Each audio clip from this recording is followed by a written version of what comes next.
अब ना रुकेंगे ना झुकेंगे, बस आगे ही बढ़ते जाएंगे। विकसित भारत के इस संकल्प को हर जन जन तक पहुंचाएंगे। ये बजट नहीं, भविष्य की नई उड़ान है। आत्मनिर्भर भारत की यही तो पहचान है। ट्रांसपोर्ट से ताल्लुक रखता हूं और इस वक्त डीजीपीसी मेंबर जम्मू वेस्ट से हूं।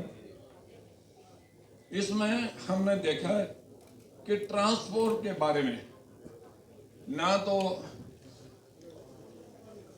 सेंट्रल सरकार से और ना ही स्टेट सरकार से कोई भी हमें फैसिलिटी नहीं मिल रही। हम ये नहीं कहते कि हमें कुछ लोन दिया जाए, हमें कुछ ऐसी बातें की जाए। हम कहते हैं कि जो डिपार्टमेंट आरटीओ ऑफिस में हर वक्त ट्रांसपोर्टर को पेनलाइज किया जाता है। हम कहते हैं वो पेनलाइज सिस्टम खत्म किया जाए। अगर कोई आदमी अपनी फिटनेस 1 महीना लेट हो जाता है, वो उसको पेनलाइज किया जाता है।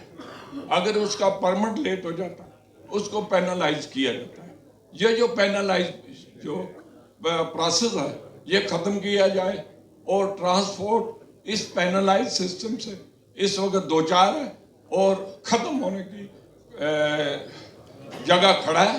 लिहाजा मैं अनुराग ठाकुर जी से इल्तिजा करूंगा कि वो स्टेट को भी और सेंटर में भी ट्रांसपोर्ट के लिए कोई एक अलग सब्सिडी टाइप या कोई ट्रांसपोर्ट इंडस्ट्रियल बैंक बनाया जाए ताकि हम लोग वहां से अपने शाम हो जाएगी। हम लोग जानते हैं कि जम्मू कश्मीर की कायाकल्प हुई है, खास करके पिछले 5 वर्ष में। सारी जो यहाँ की प्रॉब्लम्स हैं उनका तो सारा निवारण हो गया। मैं आपका ध्यान सिर्फ एक इशू पे दिलाना चाहता हूँ कि आज तक 5 वर्ष के जो बजट्स थे वो माननीय वित्त मंत्री जी वहाँ सेंट्रल उसमें पार्लियामेंट में वहाँ पास हुआ करते थे और हर वक्त कश्मीरी पंडित्स के लिए प्रोविज़न रखा जाता था। अब चूँकि यहाँ सरकार बन गई है और हमारे को ये उम्मीद है कि ये सरकार भी उसी तरीके से जो इशू इस टाइम बर्निंग है, return and rehabilitation of the Pandits back in the valley with honour, dignity and full sense of security, उसके लिए कोई प्रावधान ज़रूर किए जाएं, क्योंकि वो भी पॉलिसी उसके लिए बनेगी तो तभी वो रिटर्न पॉसिबल होगा।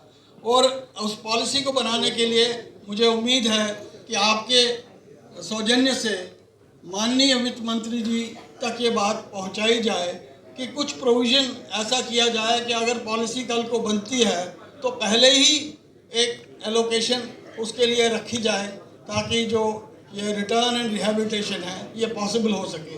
क्योंकि अभी हमारे माननीय एमएलए साहब को भी एमएलए साहिबान को भी चीफ मिनिस्टर ने बुलाया था और मुझे ये यकीन है कि इन्होंने भी वहाँ पे इस मामले में बात रखी होगी।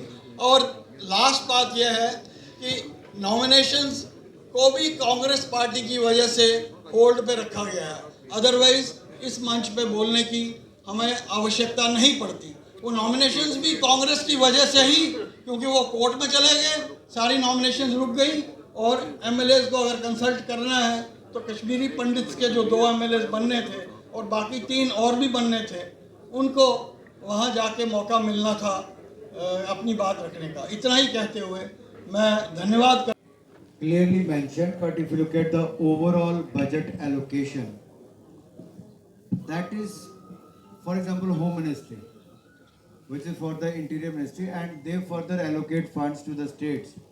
If you look at the funds given way back in 2014 Right now, it is about 8 times more than that. One form or the other, just to keep a check on the crime and terror activities as well. 45 days के अंदर अंदर payment करना है। हमने अपनी तरफ से उनको रिक्वेस्ट की कि ये राइडर जो है इसको रिव्यू किया जाए, क्योंकि बिजनेस जो है वो कन्विंस डीड है। जो भी बिजनेस होता है, चाहे वो एमएसएमई के बीच में होता है, चाहे बिजनेस टू बिजनेस होता है, तो उसमें वो हर कोई जो है वो अपनी कन्विंस के हिसाब से पेमेंट करता है।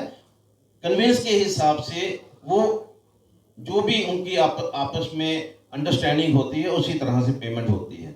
तो हमने एक रिक्वेस्ट जो है उन तक पहुंचाई थी।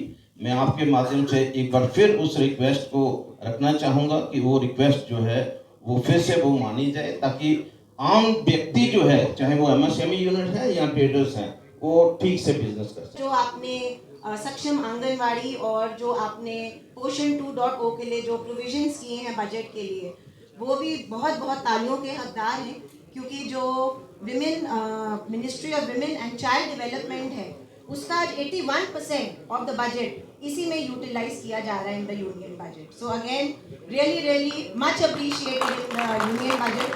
Sir, I am highlighting the women perspective because I am chairperson of a women forum which is विकी फ्लो। सो जो महिलाएं हैं देश भर की, उनके लिए मुझे लगता है apart from industries, definitely startups, MSMEs, उनके लिए बहुत ही प्रोग्रेसिव बजट आया है। Sir, just 2 things I would want to highlight here.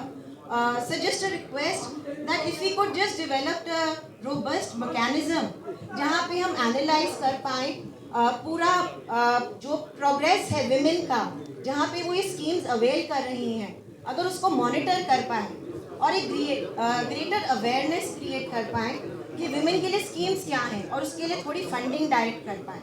So sir, एक ये मेरी रिक्वेस्ट ज़रूर रहेगी।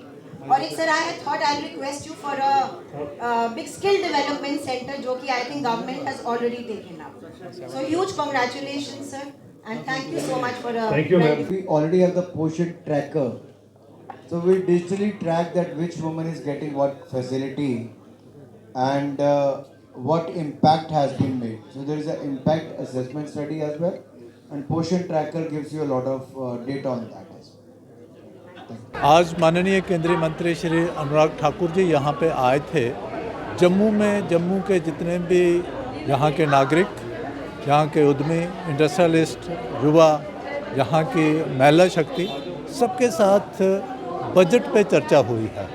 ये बजट एक विकसित भारत का रोड मैप है, उसी को लेके ये बजट पे चर्चा हुई है और सब ने बजट को सराहा है। बजट में जो प्रावधान है हर वर्ग को लेके, चाहे उसमें युवा वर्ग है, चाहे हमारा वंचित वर्ग है, चाहे महिलाएं हैं, चाहे उद्यमी हैं, चाहे किसान हैं, सबको लेके चर्चा हुई है और सबके लिए अच्छे प्रावधान हैं, अच्छा उनके लिए प्रोविजंस हैं। मुझे लगता है कि ये जो बजट है बहुत ही अच्छा बजट है और ये बजट भारत को विकसित भारत बनाने में आगे ले जाएगा। बहुत बहुत धन्यवाद।